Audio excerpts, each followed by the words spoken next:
What is up, everybody? My name is Richard Terrell. I go by Kirby Kid, and you are watching Metroid Dread Deep Dive Week number 2. So we spent the first week breaking down the core essential components of Metroid Dread. We spent the second week covering much more complex and interesting topics such as boss design, design space, level design, tricky, complex things like that, because Metroid Dread is a really complicated game. There's a lot going on, and we really have to take a systematic approach to understanding it so we can actually say something insightful and meaningful. So now is the time to actually say those things. We got 2 streams running with from the original point of the game, so there's really not a lot of spoilers gameplay wise, but we're definitely going to be talking about just about anything that happens in the game. So on the mic I got Jeff and my brother Marcus and a Metroid fan named Matt, longtime Metroid fan and Samus player in Smash Brothers. But yeah, we're gonna kick off the topics, and as soon as these cutscenes are over, come on, cutscenes. Is somebody still in cutscenes? My Samus is staring at Ravenbeak. You can cancel that. Oh yeah, you can skip at that point. There we go. Cool. All right, you can go. Go ahead. So yeah. So right off the bat, they start with an area where you can only go right, like a traditional platformer. Yeah, I think every Metroid, they have like a left-right split, and one way is the right way to go, and one way isn't. And they have several different features just in this room. They have a little ledge that you might grab on. You can check that out, and then you can also run over. They show that you can run over the 1 block tall obstacles the vaulting thing automatically. Does that not slow your speed at all? Let me see. A little bit. It's pretty smooth. Just in the amount to get over it. Yeah, so that's kind of a core thing going on with this game. All the mechanics. You start out with missiles.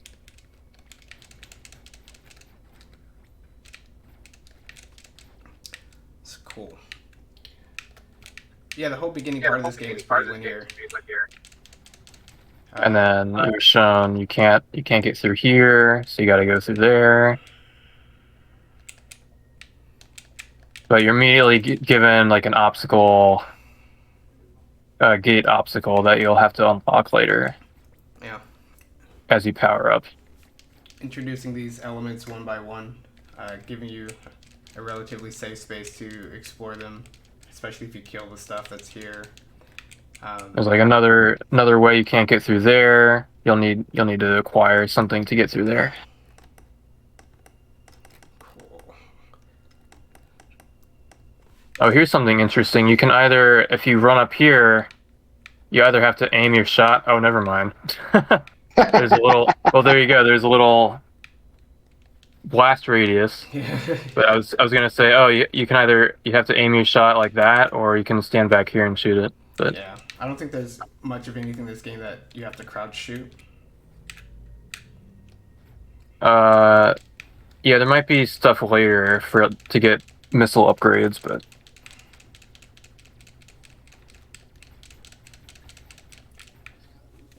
Yeah, so I went over the intro of this game because I studied the first EMI, and you can see it here on the map that the start of the game is pretty linear. It kind of funnels you up, but as you can see with this green area, a third to 2/3 of the map is this large green territory, and that's pretty much the EMI territory. And the EMIs are a big deal in this game. They are the newest, kind of most unique gameplay aspect, and they put Samus on the back foot survivability wise. And what the level design does, at least in this intro area, is they weave you in and out of the EMI rooms, exposing you to certain concepts as you go along. Then they let you go all the way around and through the other side, weaving in and out until you finally have the ability to access the sort of mother brain room, and from there you have the ability to take out the enemy. But yeah, this first area is kind of like a nice little vertical slice of what you're going to expect out of the whole game, so I thought we'd get a couple of people playing it on stream and just kind of commenting on a few things that they do differently from other Metroids. like the pop-up information that tells you. Well, this game uses a lot of cutscenes that try to show you very clearly how certain things work by freezing time, putting up text. They also put text up when you're in the middle of playing, so that can also be a little bit of a confusing and different approach.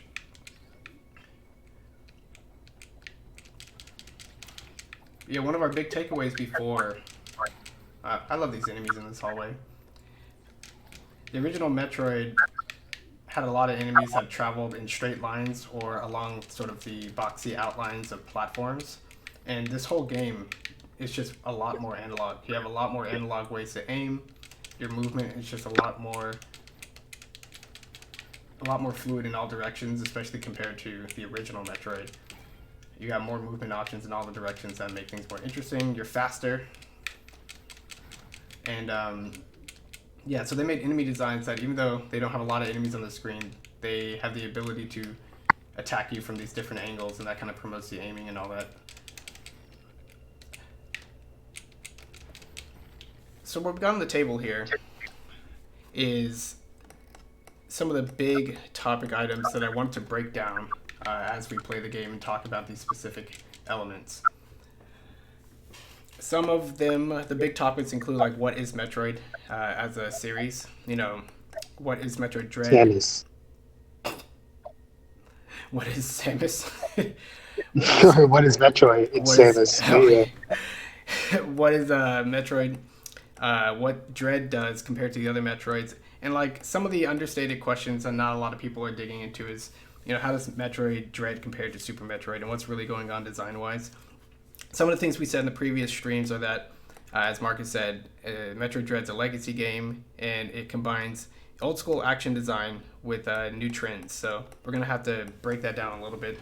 But trying to explain some of these bigger topics, these bigger concepts, and support the arguments is kind of the main point of this stream. Yeah, among many things that Metroid Dread does different is stopping the gameplay. Like, this is one of the only times I think they stop and show you the map. And there's so many things in this game where they want you to keep your eyes open, they want you to observe, they want you to remember what you've done. But there's so few times they actually stop and show you how to use the map, or that you should be using the map to orient yourself. And depending on how much you use the map, I think is the difference between getting lost and doing a lot of extra backtracking or not.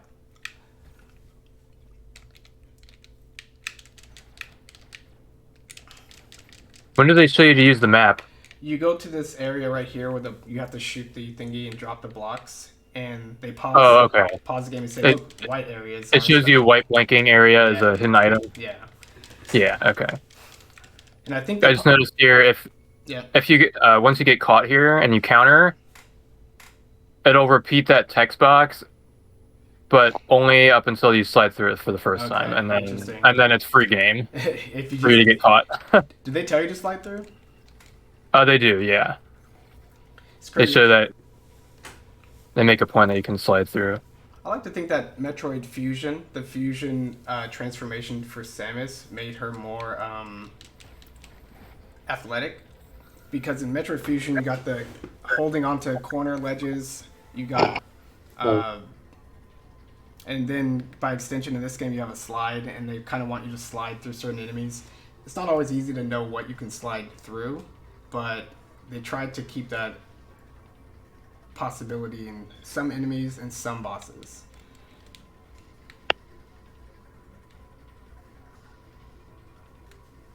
Alright, so you get the Omega Blaster.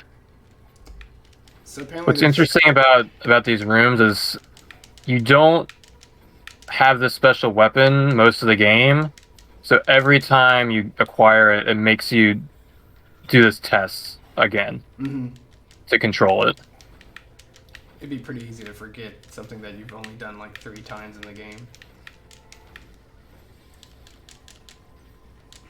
Plus, it just gives you an extra thing to shoot at with the Omega Blaster. Yeah, I kind of wanted. Because otherwise, there's only a handful of things to shoot. Actually, I'm gonna go up here.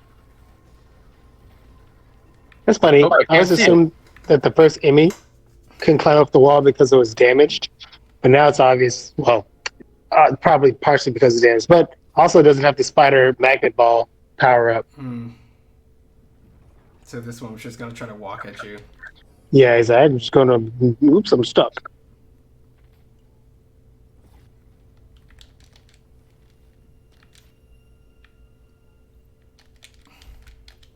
What's this? Omega Cannon is what it's called? Yeah. Omega Blaster. Mega All right. Blaster. Omega It's not very practical to try to like blindly shoot it. It's interesting that they I'm gonna give take you it out. the rapid fire ability after this first one. Yes. Yeah. You melt its face off, It's very that, and then you blow it up. very corruption in late game corruption. That cannon. The one that Very just late melts game stuff. echoes as well. Yeah, you just get super strong. That's interesting. So yeah, this vertical slice of Metroid, they're introducing a lot of concepts. They're introducing this concept of backtracking, right? Or looping around on itself. You go in this upper area, you come back in the lower area, and now you have the ability to get through some place that you were previously trapped. That's like an important thing. And you know, as complex as the game is, they really do try to introduce these things one at a time. But when I was playing it initially, I played a lot of Metroid games, so I'm just like, yeah, this is normal stuff, and kind of whiz through the lessons. But I think Here's I moved through another them too quickly. What's up? Here's another blockade they put behind you, so you can't go backwards. I think an interesting comparison between Dread and Super, or Dread and the other Metroid. The part you just looped back from made a one-way lock after you get after the ceiling falls in, and then Dread has a lot of unique one-way locks, which I paid attention to more. But I think the old Metroids also had a lot of one-way locks, but they just used fall away floors and destructive blocks and stuff like that. Yeah. But Dread having unique ones drew my attention to it more, and I really felt like I'm like, oh, this way is good, and now I can't get there anymore. That's interesting. Yeah, especially the old games with they just had literal one-way gates. Yeah, oops, just fell through some cheese.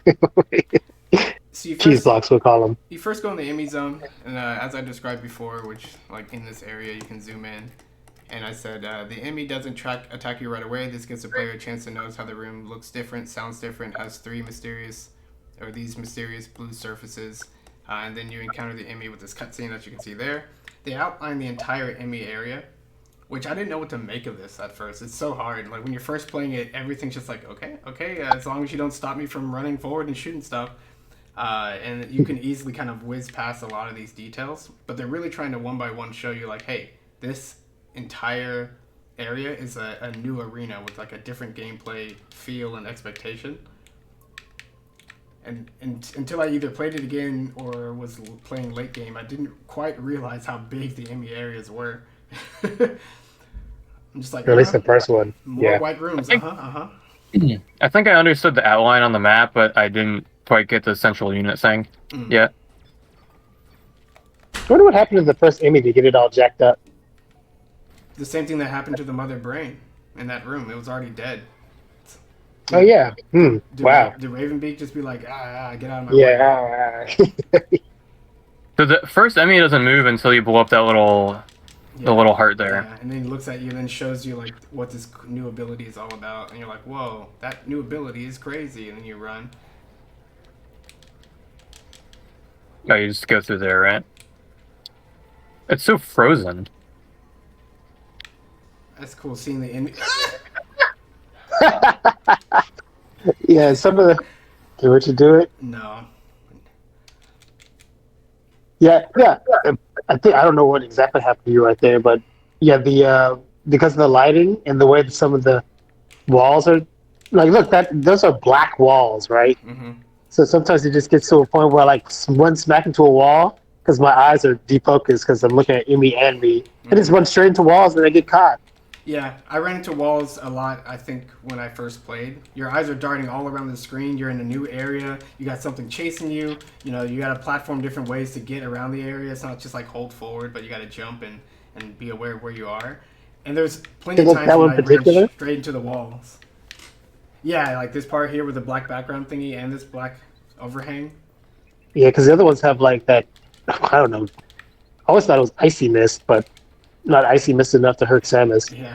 But the bottom portion doesn't. Well, it kind of does. It's hard to see. Yeah, there's. So the new 3D graphics kind of present some visual challenges and new opportunities, and one of them is just kind of not being able to see the edges of things well. And you know, Smash Brothers gets around this problem by having predominantly one-way platforms and then the ledge you snap to, so your interactions with it are pretty what you expect, pretty consistent. But games like this, a little harder to do. Same with the Metroid on the 3DS. You enter this first area over here and you see the invisible boss creature foreshadowed, and it moves around and runs away and splashes in the water. A lot of modern games do stuff like this. I guess they don't want to stop the game. They don't want to make it a cutscene and draw too much attention to it. But it's so easy to miss too. You go into a room like, ooh, look at that, ooh, an enemy, and you just start like moving and shooting, and you're looking at your own bullets. You could completely miss what's going on in the background. And in some ways that's kind of neat. In some ways it's not. It's just there's this general design philosophy of like, okay, after the beginning of the game, they try to be pretty hands off with pausing the game and showing you explicit things. But yeah, just playing this intro area, it's linear, but what they show you of the non-linearity is, look, you can't go in this hallway yet. Look, you can't touch that blue thing yet. Look, you want this shiny thing? Well, you can get the shiny thing, but you can't go in the hallway yet. And even if you're a new player, you have to realize, like, okay, well, something's going to happen later. Whether I need to come back later or what, to make these areas more accessible. And they're trying to really drill that idea, like, from the beginning. And Jeff, you're in the Ring Around the Rosie area. Ring around the rosy. Oops. Yeah.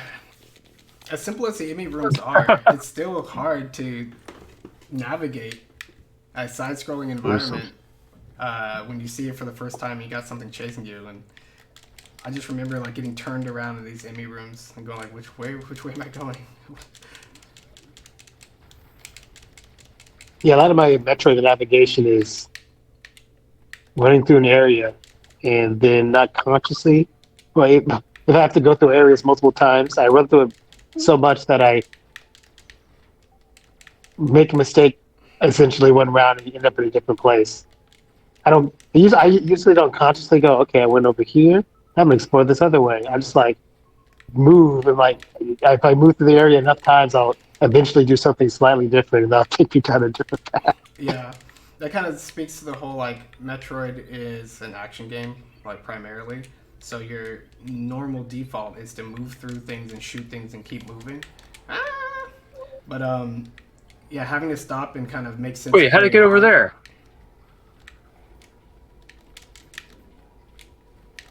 Oh, nice. Ooh, okay. And sometimes they be moving a bit too much. Oh. Dude. I always thought if you like if he on that one he basically smacked you to the other platform. I always thought if they hit you like that, you should be free automatically. Oh yeah. Right. Like, oh, they hit you away and Yeah. they couldn't catch up to you in time. Yeah, there's certain aspects of interacting with the Emmy where it's like, man. Cutscene you. Yeah. Just like, a Zangief grab. Simplify it with a cutscene. Oh. So you can see the Emmy coming through the wall and everything. And you can feel the rumble.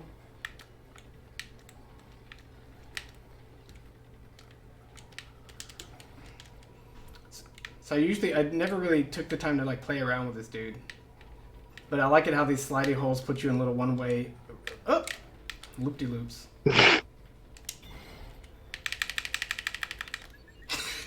Just smacking at me. So they said there's 8 different timing variations. I don't know if this first one has as many. Yeah, you've been doing the same one. What's happening? This Yeah. is some Even when I garbage. was testing it yesterday, I smacked him around and danced. Like, but I need to get out of this room. Yeah, so you really get to see how Metroid is trying to communicate what it is and what to expect from the player. You can even look at this completed map. Like I said, here you have these little loop-to-loop areas when you're playing the Emmy, and that's in this environment. You got this cool like runaway passageway here. Really trying to say, hey, if you use your eyes and you observe what's going on, you'll put this idea together of how to play this game. And obviously, when you don't explicitly tell somebody something, you got a greater chance of them missing it. And even when you explicitly tell people, yeah, you still have a chance of them not reading it, not understanding it, forgetting it, all that. So there's really no guarantee. So what you're looking for in a game is it reinforcing itself with just gameplay, right? Like it's really hard to forget that you can jump in this game because you got to jump every few seconds, right? So like the more that the game reinforces this concept of back and forth, back and forth, back and forth, the better it is, the more natural it's going to seem to you. You're going to expect it when you go into a new room.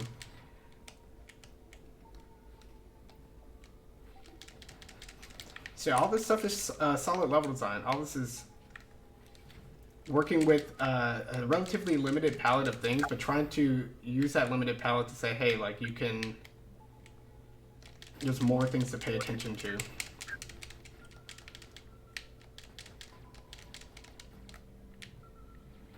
And this one-way drop into a big tank dunk of water. Is this area flooded or is this natural? Look Or at not the natural, but it's supposed to be like look at this. the architecture. There's pipes in this area.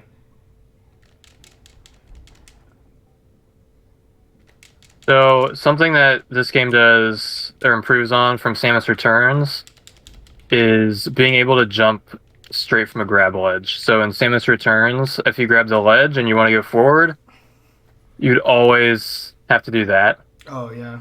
and step up kind of slowly. In this game and Samus Returns, you could hold back and then jump backwards and like hold forward again, but that's pretty clunky and not super intuitive. So having the smoother jump from the ledge just makes movements a lot smoother in general. Yeah. And it especially helps for the chase scenes. Oh, look. You This see area, that? yeah, this is not supposed to be flooded. That pipe There you busted. go. Yeah. And then look, you can see the rock too. Like if you see rock, that means something busted and fell down in this area. Like this area might be a drainage area, but the other area not so much. I really like how they put you back onto this power up that you were like, you may have been trying, like I was earlier, you trying to get it without falling down into the water. And I don't think it's possible to get, but yeah, I don't either. So then they let you get it for free basically once you get back up. Yeah, this part right here that you're talking about. So you get a little more. Oh shoot! Did I need to go that way? This is the first non-linear branch you have that's like outside of, left and right Emmy turns. You can either go right and enter the Emmy room, which you can see on your map. You're like, oh, I'm going in a big loop. Or you can go up and left to encounter a semi-strong enemy, not this dude. Oh, you can go. Oh, I see. And then jump up here, and then that spits you Can you even do anything over here? I don't think you can. I think it's blocked off. So yeah, the unique geometry, especially this hallway, this zigzaggy hallway is supposed to jog your memory. It's so hard. If you're just worried about survival, running and gunning, there's a lot of these details about where you are and what's happening you'll miss. So it's stuff like this where if people don't feel like backtracking, then they'll go forward. And if they go forward, they're like, I remember this slide to slide to slide. That's like the only slide to slide to slide in the game. Especially the series. So just like, oh, like that should help. And then if you ever check your map, you're like, wait a minute, I've been here. Oh, what the? Can you do it? Especially when they have a save station and you're kind of like looking to save and move on. The that really helps you go, okay, definitely been here. In fact, lighting up every single save station room the first time you get into it's a really good thing. Like, that's one of the best new things they did for their subtle progress marking. You don't even need the map for it. I don't know if you guys saw that, but the Emmy just jumped like from the floor all the way up to almost the ledge, and then just got me. Rather than climbing the slanted ceiling. As I said here, this is the first time an enemy room has like an enemy. This little tool, or whatever they call it. And I don't know why they give you like a million missiles for killing that thing, but yeah. So let's Jeff, you can keep playing. We're gonna take a look at these. And I'm gonna do this. Cool. We're gonna take a look at these maps here and Okay. and look at our arguments. So yeah, there's so many things to say about Metroid. A lot of our individual comments about individual things can be seen in each one of these bubbles. There's still a lot to say about everything, but this will give us a good foundation for getting and referring to some specific details as we make some of the more bold claims later. So here are all the plasma beam power-ups and all of your different upgrades there, and the enemies. There's plenty of different enemies. I'm not sure this is all of them in the game, probably not, missing some lava dudes and stuff. But it's a good chunk of them, and we did some breakdown analysis throughout the week for that. We did a whole nother day on bosses, and as you can see here, the bosses start off with one major argument, and then they fan off into supporting statements. Some of them have images for the support, and then the support have support, right? And that's basically presenting what we think in a very sort of digestible, structured way. This FIGMA, this file, can be viewed in browser, and the link should be in the description if you're curious. But you can also leave comments on different places in it if you feel like it.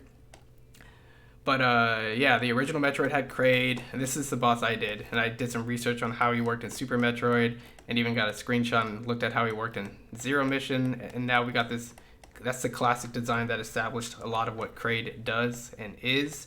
And then here are some new twists to the battle.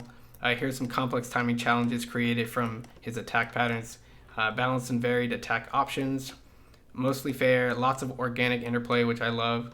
Missiles can be blocked by the flailing arms, claws can be shot and destroyed when he flings them at you. If he doesn't open his mouth, you can shoot him on his eyes and it opens his mouth, so it's like a little 1-2 punch thing going on. 1-2 punch, man.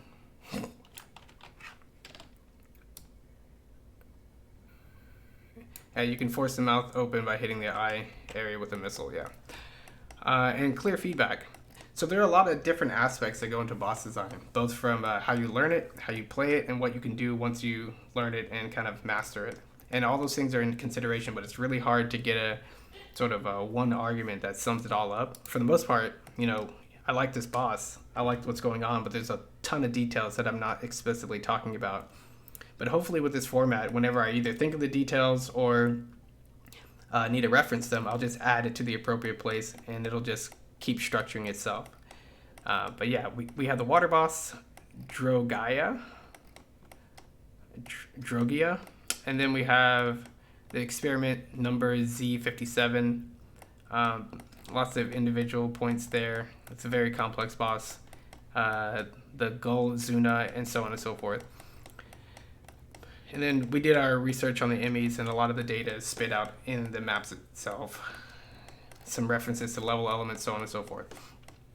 So some of our big arguments, which I'll try to chain together for us, is Metroid Dread is a legacy game. And what that kind of means is it combines many things that Metroid has been doing along with some new stuff. And a lot of times what legacy games, they kind of expect players to know what's up, and they may not do as good of a job ushering in new players, because it's kind of like, we expect you to play, you know, Golden Sun 1 if you buy Golden Sun 2, that kind of a thing. But as a Nintendo game, and, you know, according to the principles of good design, it's still got to communicate all of the stuff to the player. And even if you've never played a Metroid game, which, I don't know, I need to watch a stream of someone who's never played a Metroid game, but yeah, all these details, it's still got to do a good job of communicating what it is and how it works. So some of the sub-points for this is combines many things that Metroid has been doing since the original. And I said the original Metroid is bad. It's a great start to the series. It established a lot of stuff. The basic gameplay action is probably some of the best part of the original Metroid. Being able to control Samus, spin, jump, shoot, aim in different directions, ball form, lay bombs, all that is pretty well done. So like, and then we have combines old school action with new trends. So that's kind of the legacy thing. So like, we can put that over here. Metroid's an old styles, less forgiving. Yeah. It's an old style design, so we can split that off into two branches. One talking about how Metroid has always been, which is kind of throwing you in an alien environment and you learn by doing. That's kind of what it's all about. And then the new style trend is a little bit what people associate with Nintendo and like slow tutorials or hand holding or whatever. But yeah, Nintendo's always had a range of different games that have a variety of different ways to usher players in, and Metroid has always been one of the least forgiving. To the point where the original you had to draw your own map and stuff like that. So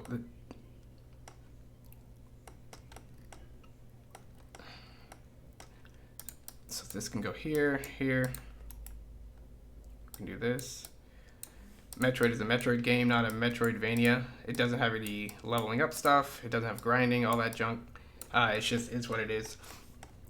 And at the same time, Metroid is an action game at its core. A lot of the supporting statements for this is the whole game is mostly just walking, jumping, shooting. Metroid Dread in particular has super smooth movement, so it's really playing to this core of what it does best and what it has always done. Dread is the final chapter of 2D Metroid story and design. I think this can go over here.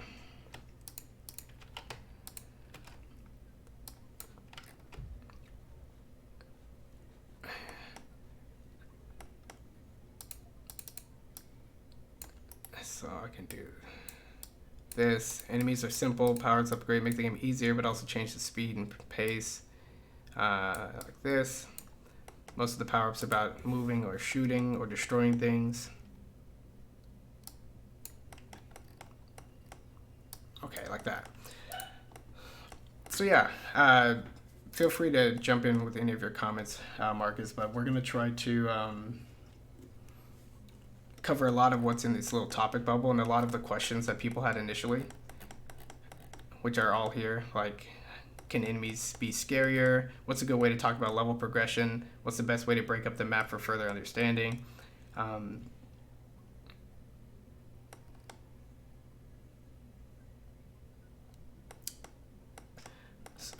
So let's take this one. We all know that Metroid has sequence breaking and speed running thingies and all that crazy stuff. The crazy thing is, you know, a lot of games, the more and more you make your game non-linear, the more likely you have those kinds of things in it. Ways for people to make their progress more efficient, skipping things that are unnecessary, so on and so forth. But Metroid's kind of known for it. It can make talking about the level design difficult, but with the idea that the game is just an action game at its core, you can always start on a room-to-room basis and say like, hey, what's happening in this room? How's it shaped? How can I move around? What are the enemies doing? And from there, you can say, okay, what are some of the ideas that you take away, right? Do the enemies convey an idea about this space? Do they convey an idea about the greater area around it?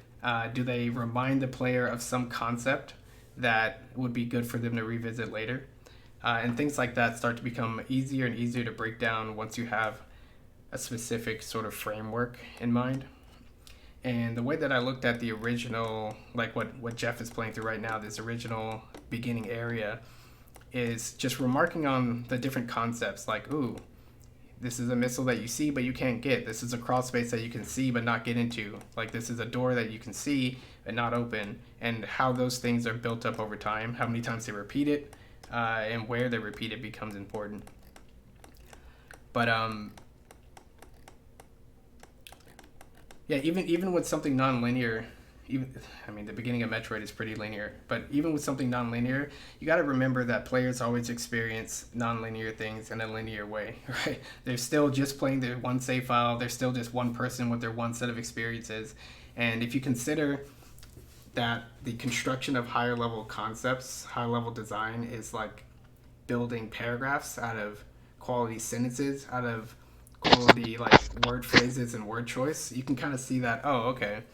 Um, if somebody could read this paragraph and these sentences out of order, does it make sense or do things get jumbled? And you can kind of imagine yourself going through the different orders and different combinations and see if that makes sense. And that's probably one of the best ways to take a look at level progression in Metroid. What ideas it's communicating, what order you can experience those ideas, and other things like, is it possible to get confused or lost or whatever. Those are the real big considerations.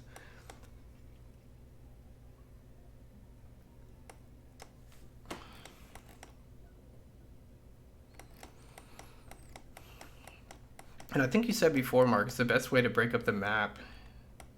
I mean, they color code the sections for you. ME sections are green, hot areas are red, cold areas are blue. Mm-hmm. And then in between areas are just normal areas. Cave areas are gray. And since the ME areas are so big, there's only so many other sections you have to worry about. Underwater areas are light blue. It's cool. This area on the left of Alteria is flooded with water because it's connected to Buenia.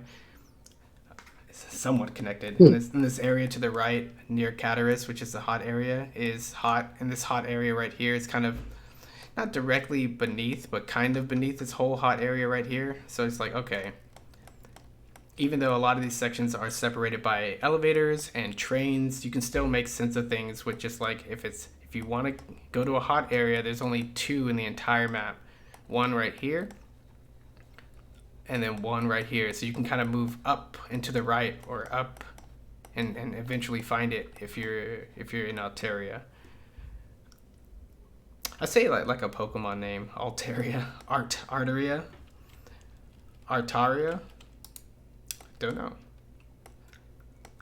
Okay, they need to have again. Well, I guess Adam does say the name of the places. He needs to say it more. Yeah. So like that's one thing.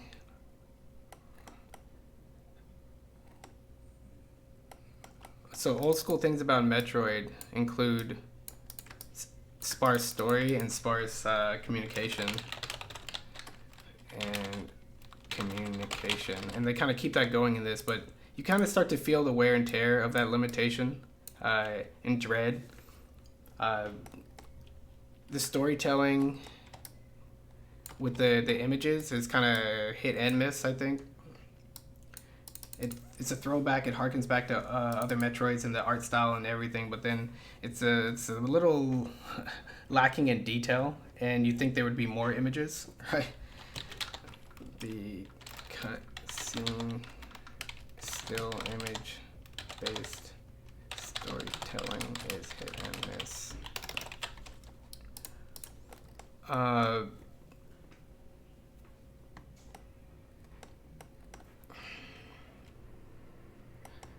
So this is something great they include in the first Emmy Zone. It's also great that it's the first Emmy Zone and one of the biggest. It's great that they do this. They have the thermal, they have the lava pipe going all the way through where you need to go next. Yeah. Yeah, that's really cool. So you can use that as a means to guide you through this large area. You can just jump over. Yeah.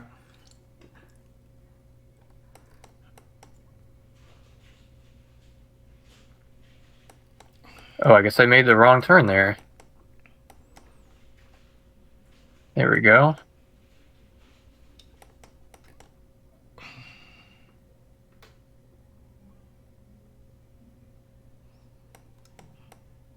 So one thing under the what is this? It's close, Jeff. This Metroid Dread is kind of the final chapter. I'll say that, like, the limitations of creating large 2D explorable connected maps is showing its wear. It's more obvious. The over-reliance on teleporters. Colored doors. Oh. Yeah, like the number of, it's so weird. Like it's beyond. So I can say here that the classic Metroid, which we can see here, which is pretty cool. Where are my other M's? Other Metroids. You can see the classic Metroid, a lot more boxy and hallway. Pretty much all the NES could do. Zero mission, still keeping like horizontal hallways in mind and interesting ways to kind of like drop down vertically. So you can almost think of exploring the game like stops in an elevator, like floor 1, floor 2, whatever. And then you explore out and maybe come back in from the hallway. And that's one relatively easy way to keep track of where you are in the grand scheme of things. See how the map also has a lot of blank empty spaces in between stuff? So the original Metroid, blank areas, blank areas, blank areas, blank areas. You can see them everywhere. It's like ant farmers, Swiss cheese. And then you get to Super Metroid, which will go over here. Where are you, Super Metroid? Right here. So like, yeah, now the rooms are more stacked, fewer hallways that connect them, more sort of oddly shaped rooms that connect one to the other, but definitely still have a flow to it. There's these huge elevators that kind of connect these spaces, and I think these are mostly here for fictional continuity. Like, how can this wrecked ship be directly on top of this? Well, like, it's separated by all the space, and they made these elevator transitions to do that. So I like thinking of the entirety of Super Metroid as this upper area is just a free zone. Then you have the wrecked ship, which is like a ship, so it's like a self-contained ball of level design. Turian, smallish area, kind of like a doing its own thing. But for the most part, I used to always think about this game in terms of big horizontal swaths, right? You go through one side of the huge area to the other, left to right, right to left, with a little bit of up and down. Same with this blue area on Meridia, and the same with Norfair. And that governing level design idea really helped me play the game without needing to rely on the map so much. Fusion's a little different because they elevator you, here are all the elevator pods, but they send you to different areas, and each area is like a little pod, so really that is a lot more like the wrecked ship, which is interesting because Fusion takes place on a space station. And then you have Metroid Dread, which is even denser, even more oddly shaped rooms.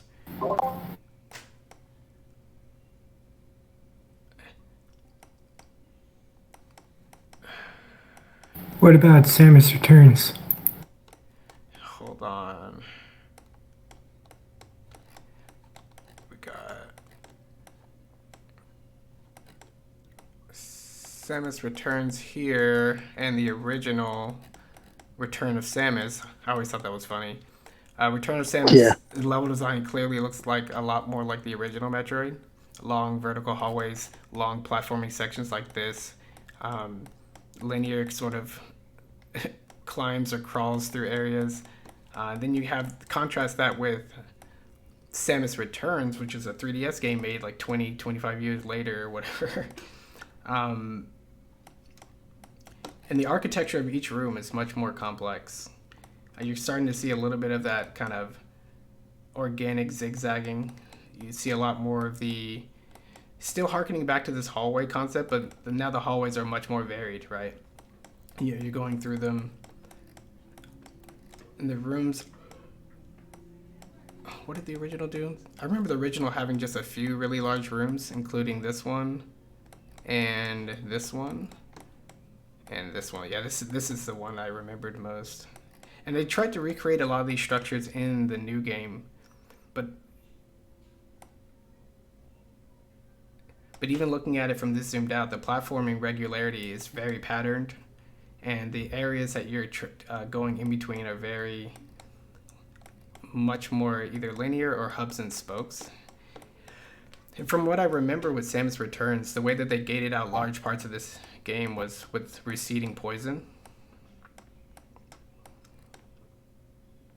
Oh yeah, that acid. Yeah, receding acid. Or Yeah. here's an example. You need, I guess, 4 DNA Metroid kills, and then this whole area will just open up. So you're going deeper and deeper to the planet. You see one here, right? Like a gate. You need to give 1 Metroid or whatever. This whole area opens up, and you go down and down and down. And it gets harder and harder to open them. But yeah, I never thought of this central poison drop as like the central hub. That's interesting.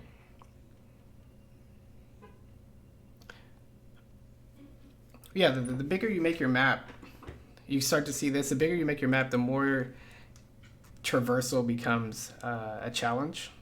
And while other games give you warps and teleports, like Zelda and Breath of the Wild lets you teleport just about any meaningful mile marker, Metroid has a more difficult problem to tackle. It's like you're supposed to connect these areas by playing it yourself and connecting the rooms and keeping your eyes open and looking for new details and using new colors and all that, and that's really important. But then the more map you make, the harder it is to make that meaningful. The more likely it is to get lost or to experience some significant backtracking, and that's kind of that's where I think the weight of this Metroid 2D style design starts to collapse in on itself. Even looking at it from a high level, Super Metroid, much different, much fewer areas and much more different than what's going on in some of the more modern Metroids.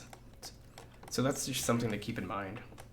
You can kind of see a gradual transition in level design between the original and all the way up into Dread, and this is the most complex thing we have so far. Tons of door types, door type, door type, door type, like a door type for every power.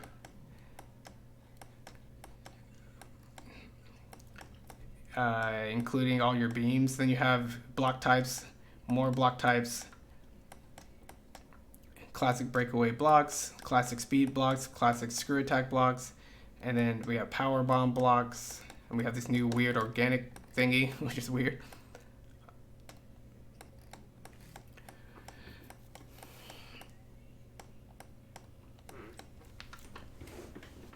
Yeah, I think keeping that goal in mind, I think Metroid Dread understood and stayed within Metroid design. It really does feel like a Metroid game, but I think when you look at some of the design decisions they took to try to keep that intact, they use a lot more band-aids, I think, and a lot more complex elements just to try to sort of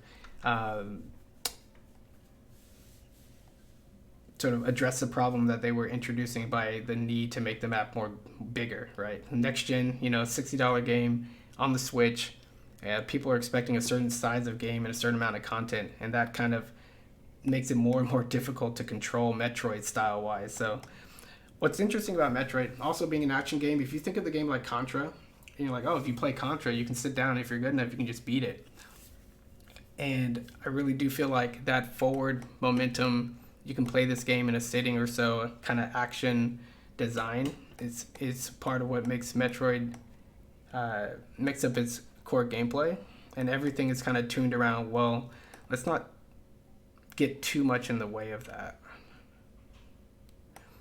Mm-hmm. So Dread had to make a lot of doors. And Dread had to make teleporters that teleport you from some area to some other random area, and then you have to just kind of figure out what that means, whether they gated off the extra area or the extra area feeds into the bigger area. Like, you never know. And you can see the crisscrossing lines here. Like, if you're not careful in keeping track of these things, what this means pathing-wise, then you're going to get all turned around. Zara, if you remember, can you teleport between any teleporter in Samus Returns throughout the game, or is that something that was unlocked at the end?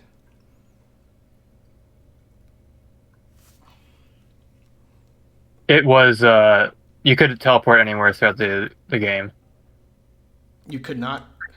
or you could. Okay, yeah, that's a difference that I kind of remembered. I only kind of remember because I couldn't remember it now. But when I played this Dread, I'm like, ooh, teleporter, cool. That's unlocking parts of the map, and I can just go back and forth and kind of save myself some travel time. But then it only goes in this one area, and it may not be an area that you can escape. Like, let's go to Burinia, right? Or is this teleporter right here? This green one goes to Gavaran.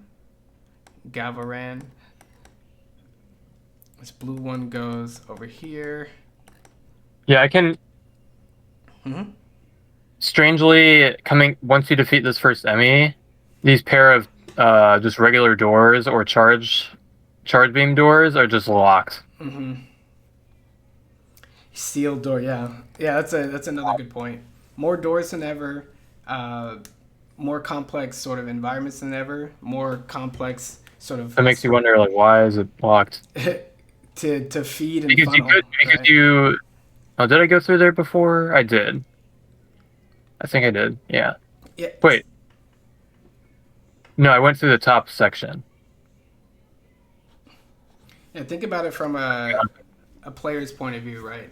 If you see a random door and you don't know where it goes, it's a coin flip whether or not you take it and explore or keep going on your same path. So in the course of playing this game, if they know that that path really doesn't take you to anywhere meaningful, then you can see why they might just shut the door off right there and be like, no, the next important thing to do is up. Like, don't get distracted by it. And that seems to be what's happening right now. You access a new area, right? You use your new power, and now the new thing to do is right to the right of it. So almost in a very sort of the invisible hand and invisible hand holding. It's kind of funny. They'd used a lot more complex tricks like that in this game, and the end result is a game you can still play like Metroid. You don't have to think too much. You might get lost a little bit, but once you are in the groove of looking carefully and testing for weak points and floors and stuff, you do just fine navigating throughout the game. But you can see more and more the things they had to do to make that happen. So yes, they achieved the goal, but there are still drawbacks to what they did. It is still confusing. It is still somewhat arbitrary, where you can't really predict what's going to happen to certain doors, certain interactions, certain parts of the level. Let me share. I think the one time I got lost in this game, Mm-hmm. it was right here. So you come out, you come up here. I'm on the mini map. Mm-hmm. I didn't notice right away that you could break these blocks, but I Yeah. broke them. I got the missile tank, and then there's this Mm-hmm. sliding wall that slides down Mm-hmm. that you grab onto, and I must have grabbed onto it, and I never realized that was an exit door. Mm-hmm. And then at some point, I was just looking around on the map, like, where can I use this new ability I got? And the only spot was like way over here, so I ended up going all the way back. Plus there was a missile tank, so I was like, oh, I'll go get the missile tank, I guess. Yeah.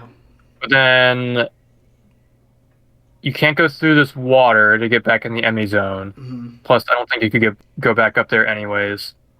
And then over here, you need the morph ball. So it was just another. It was another big dead end, and I had to. It's like, Yeah. oh wait, there's a door right there. Yeah, like I didn't see right away, so I had to go unlike- all the way through there, all the way back.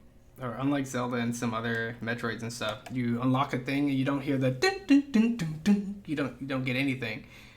I don't think you get anything. I don't remember having little fanfares and stuff for that. So like a lot of those common cues that we expect from Metroid or other Nintendo games can, if you don't have them, you have a chance of missing it. And even seasoned players, you can just miss it. You could just be thinking about something else or doing something else and miss it. Like that's part of the possibilities. It's kind of part of the danger. And you know, there's a lot of things that level design can do, and they did to try to funnel people back in, but not all of it was airtight.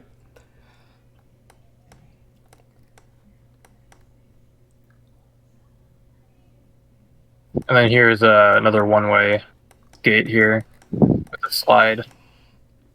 Would anybody say this is the best movement out of all the Metroids? That's what some people say. What would you guys? I don't care about other people. It's a strong argument. Yeah, but I mean, I like for what it needs to do. Like, I wouldn't say schmoving, as people call it, is necessarily better than chunky Super Metroid Samus. I know a lot of people are just like, oh, she's chunky, she doesn't move smoothly like Mario. You're like, well, not everybody needs to be Mario. Mm-hmm. But yeah, for what it needs to do, it's good. Yeah. Top class. Yeah. Better shine. Besides like quality of life boosts, it's like the speed running, shine sparking. Obviously, the best version of that by far. You're like, oh. In terms of movement, Samus doesn't feel nearly as floaty. So like they up the game speed, they up the movement, they also up like the crazy twitchiness where you can hit a lot of buttons and get a lot of things happening on the screen. Definitely a modern sort of a modern twist in that regard. I think for a one-off too, like I don't want every Metroid game necessarily to be like this, but especially for the legacy factor and the one-off, you're like, okay, it's some of the best movement in the series. Yeah, I think what I noticed right away is the gravity was a lot, like you fall a lot faster. What if they try to explain that at all due to the type of planet you're on? Gravity, strength, then you can say 4 times less gravity. Vaulting, jumping off of things, of ledges. Like there's so many smooth little improvements that just really put the focus back on where you're going to go and what you're going to shoot. Samus Returns had this, but grabbing a ledge and then going immediately into morph ball mode, if applicable, is a huge way to just improve the pacing. Yeah. So you're not constantly going to morph ball mode just to go through one little gap and then you're back up out of that. Yeah. But you also can press well, I don't have the morph ball yet, but you can just press one button to go into morph ball mode. Similar to how in Samus Returns, you can do that by tapping the touchscreen. Yeah, very useful for analog sticks. I couldn't do it as well as I could D-pad. So they just put it on a button. I'm like, this is great. All right, I made it to the first boss here.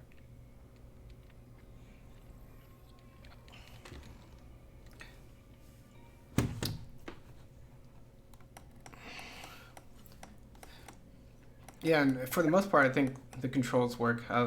Some people didn't like the click stick. You know, to me, it's one of the better implementations of the click stick. Still not my favorite button ever. I don't like it that much.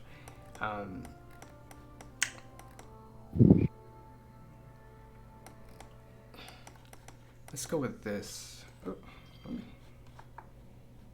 let me see what's happening with the stream.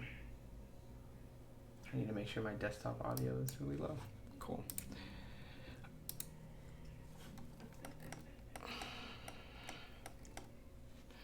So the core is never betrayed, but at what cost?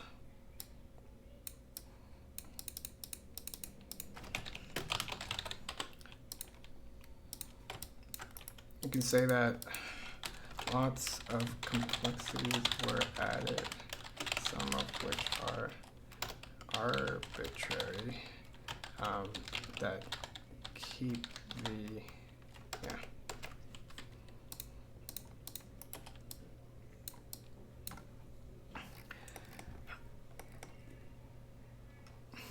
So there, I know you have some opinions, if you're still here, about the bosses, right? They are a thing. And I think you said you liked the first set of bosses better than the last half, I guess. The first half better than the last half. I think the bosses are quite good in general. They just, when you combine their fast attacks and movement and the amount of damage they deal, it's just very difficult to learn their tricks in the heat of battle. Yeah. So I can't imagine anyone beating all the bosses on their first try through raw skill. Yeah, it's. I got the same feeling. It's kind of like the Emmy room we were talking about. Like, if after you're used to being in the room, it makes perfect sense. You know, this is a ring around the rosy, this is a one-way drop, blah, blah, blah, and you can really play around with it. But you can't get that level of competency, I don't think, quickly enough in terms of the bosses to beat it on your first try or whatever. Some of the new school design elements, which I talked about here, like Mostly Fair for the crate box, he has like a punch attack that's really fast. And for me, I was looking at the boss like the whole time, and I was like, cool, let me look at the boss. But if you don't know what its idle animation is, if you don't know how he sways or if he's reaching back to punch you, all that is just a dice roll, right? It's noise. And then you're like, oh, that was like him rearing back for a lightning punch, and the other one was him rearing back for a non-super fast punch. Like, you can't really know that ahead of time, and if it's too fast, you can't react to it. And there are many elements in the bosses that I feel like were like that. The belly claw platforms don't shoot out too fast, so like I'll change that later. I even dodged it on my first try, so I don't. It's just what I thought. Shoot out fast, but not too fast. So like a lot of bosses have these little things, and if you think about the Metroid series as a whole, I always felt like their bosses. I mean, the original Metroid we can skip. Metroid Samus Returns, I think, had some good though repetitive bosses. Right?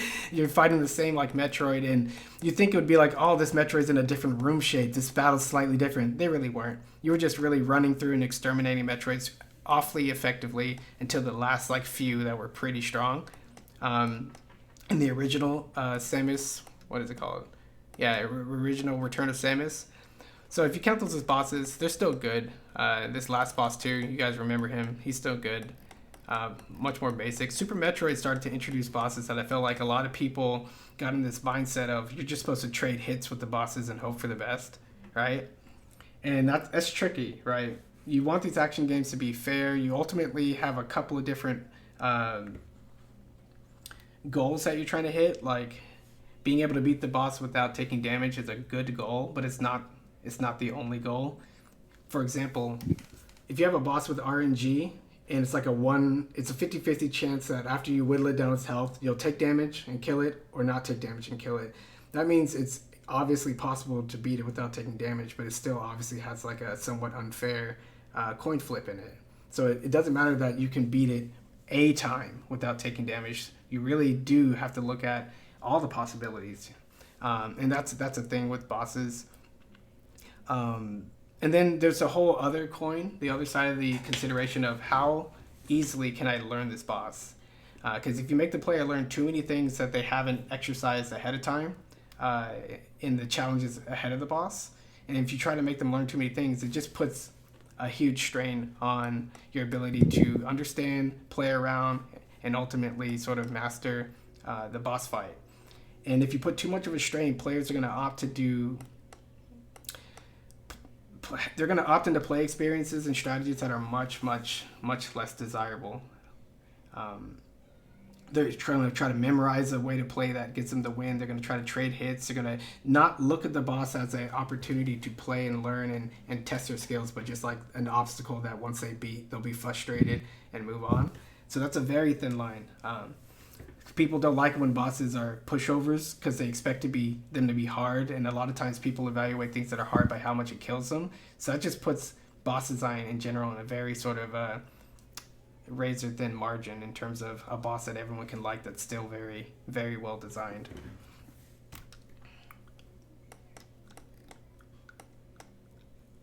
Is my mic on? Yeah, it is. Now it is. Okay. Something I was gonna point out. You can actually hit his face still if he's invisible, if you can like predict where it is. Yeah. So I thought that was a neat touch. I thought this boss was pretty great. Who did this one? Marcus? Yeah, or no, This is Lupin. This is Corpius. Lupin covered this I might boss. die again now. Whoops. The boss stresses all of Samus's abilities up until this point. Missile and charge shots are viable. Free aim, hitting the tail, even hitting the head. Slide and counter. And spider magnet, all things in the boss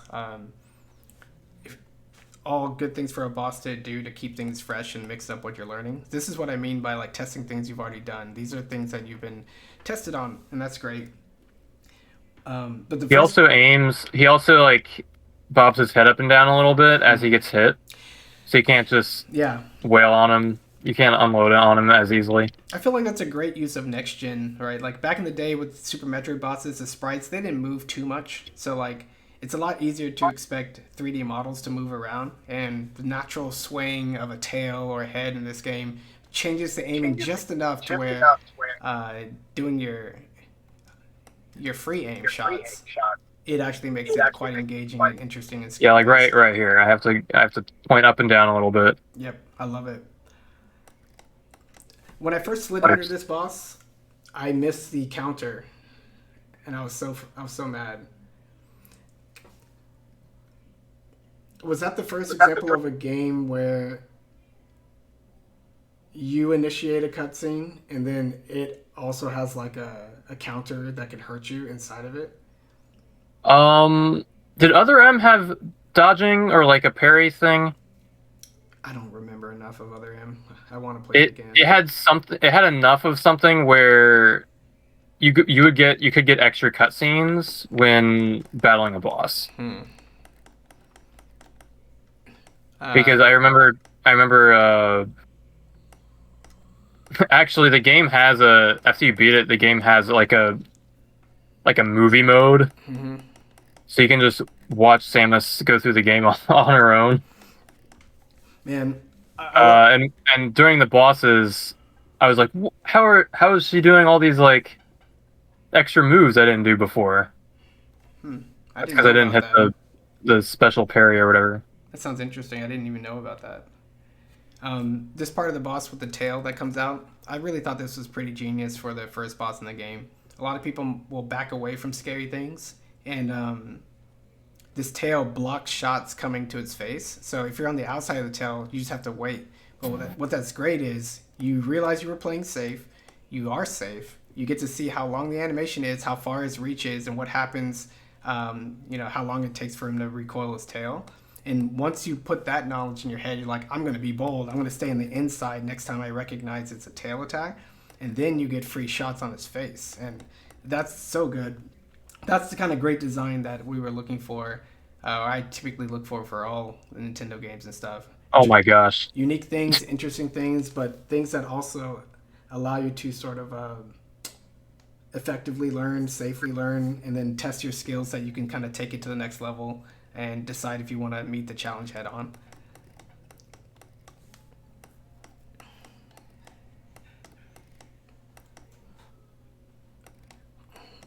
Anybody have any votes for their favorite boss, best boss? Can I see the picture of them all? Yeah, we got this dude, Corpius. We got Kraid, robot dude, underwater dude, Chozo warrior, this bug, electric bug, which is my least favorite, golden dude, number 75Z, the Golzuna, and then Raven Beacon, another Chozo corrupted. My favorites would have to be Corpius, Kraid, Galzuna, and Dragaiga. I thought Dragaiga was neat because that is actually the only boss in the whole Metroid series that you not only have to fight underwater, but without the gravity suit. That is neat. And I really liked how the Kraid battle was like he had his classic attacks, but then he had some new tricks. It felt like a good mix of old and new.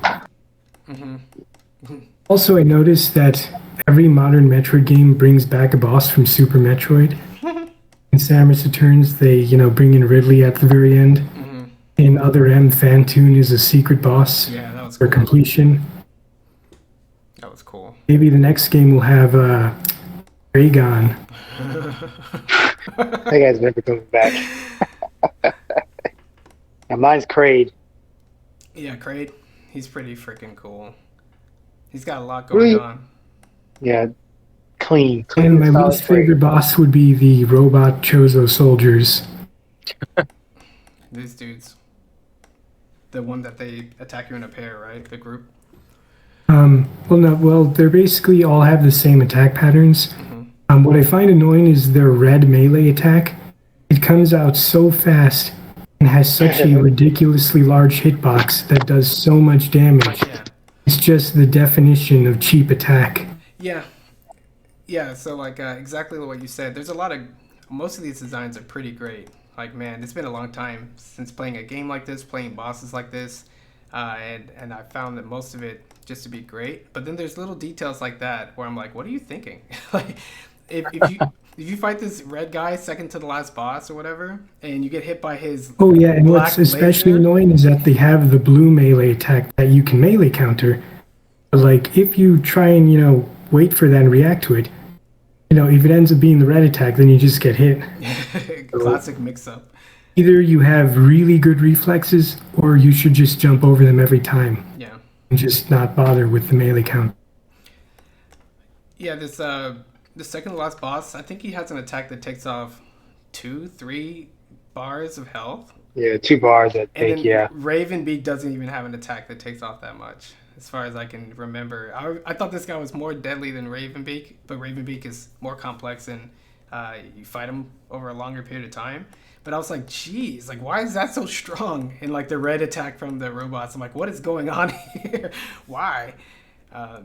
Lots of little details like that every now and then on these bosses, and I just think this little bug guy was just way too extreme. I don't know what's the deal with that guy. He's too fast. What's the bug guy? I can't see. The electric bug storm missile bug that flitters around, has an electric shield around it, and homes missiles. Yeah, he just constantly unloaded attacks. I was just like, slow down. Like, why are you Well, you this can't fast? fire back at him. And then, like, why do these missiles not have interplay where you can shoot them out of the air at least if they're going to be this accurate? I didn't understand it. That's just one of those bosses that just, like, naturally countered with my movement. I'm like, oh, look, I'm naturally dodging on the missiles. Okay. Yeah. All right.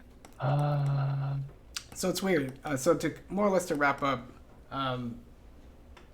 Something about the bosses I was going to mention was some of the bosses have little cutscenes.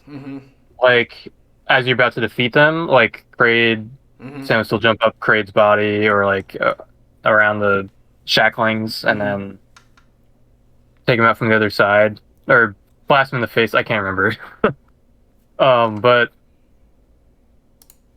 some will have a little parry unexpectedly. yeah. And that's something I think that's hard to learn or like to get the first time, so you're probably going to take a hit from it. Yeah, the concept is... I think this might be the first instance where this came up where it was just a parry during a little mid-fight cutscene like this, where... Oh, you're showing it, yeah. Yeah. And Samus Well, is for getting me, smacked. when I fought the first Chozo soldier and like you have to use the parry to finish him off, at that point I realized that, if I ever see a new boss cinematic, there may be a parry, so I'll be ready for the flash. Right. There's It's kind of other weird. mythical parries, like in the Corpus fight, as you slide under it, you can parry it as it tries to hit you on the other end. But if you miss it, you just don't get the bonus damage. You don't take any damage yourself. I thought you got smacked with Corpius. I think you take a bit of damage, but like not a Oh, whole do you? lot. Yeah, not a lot. Okay. So then We're pretty close to the it also has multiple extreme. parries back to back. The basic idea with the parries is it's a decent idea, like Resident Evil 4. Don't put your controller down during the cutscene. Always pretend like you're playing and be ready. But yeah, it's tricky when the cutscenes show you a view of the game that's new, right? It changes your point of reference. You're seeing things that you haven't seen before. You don't know whether to look like... You don't know whether you're going to slow down the footage. That Chozo warrior you just showed, he like swipes at you fast and then he jumps. The beginning of the jump slow motion and then it speeds back up to normal. You're like, I don't know when you're gonna do any of that, right? Like I'm totally at the mercy of a cinematic presentation of the game, and that's just Right, less and right. less familiar territory when you're trying to give me the responsibility of fighting this, but then you're going to change up how it looks and what the speed is. I I do think the window that they give you to execute the parry is pretty big. on that one, yeah. I think that one was the bigger window, and I thought others were a lot more tight. But Okay, yeah, some other ones may have been tighter, but and that one at least they give you enough time, I think. That's a little more lenient. What else? Oh, I was just gonna mention was it Experiment Z something? I like that one because you could probably beat the boss without the flash shift, but the flash shift was a lot more useful in that fight, so that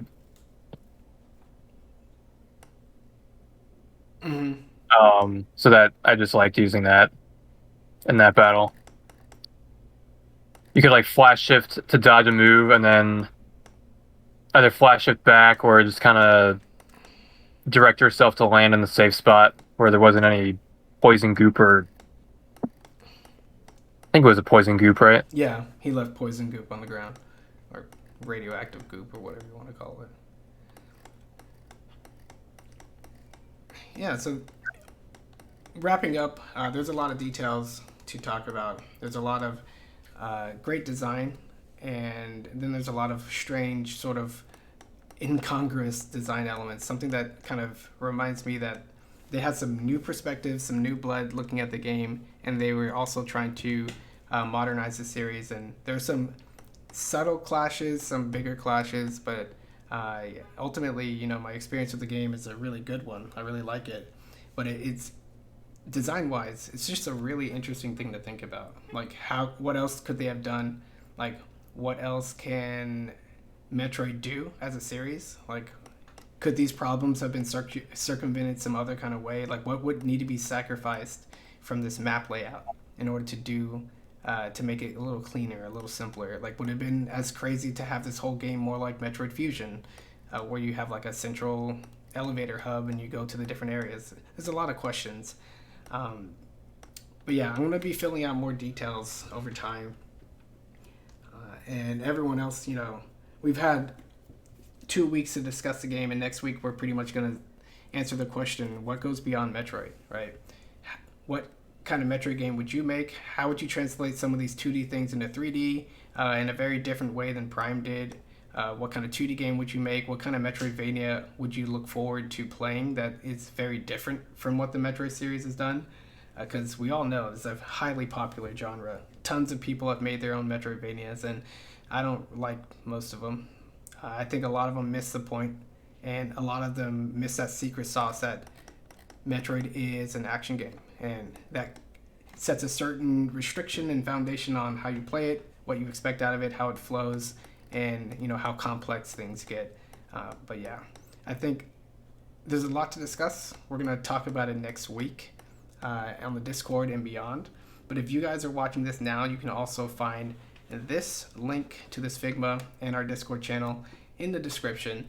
But for now, this has been Kirby Kid. Everybody else, say bye in a random time. Goodbye. See ya.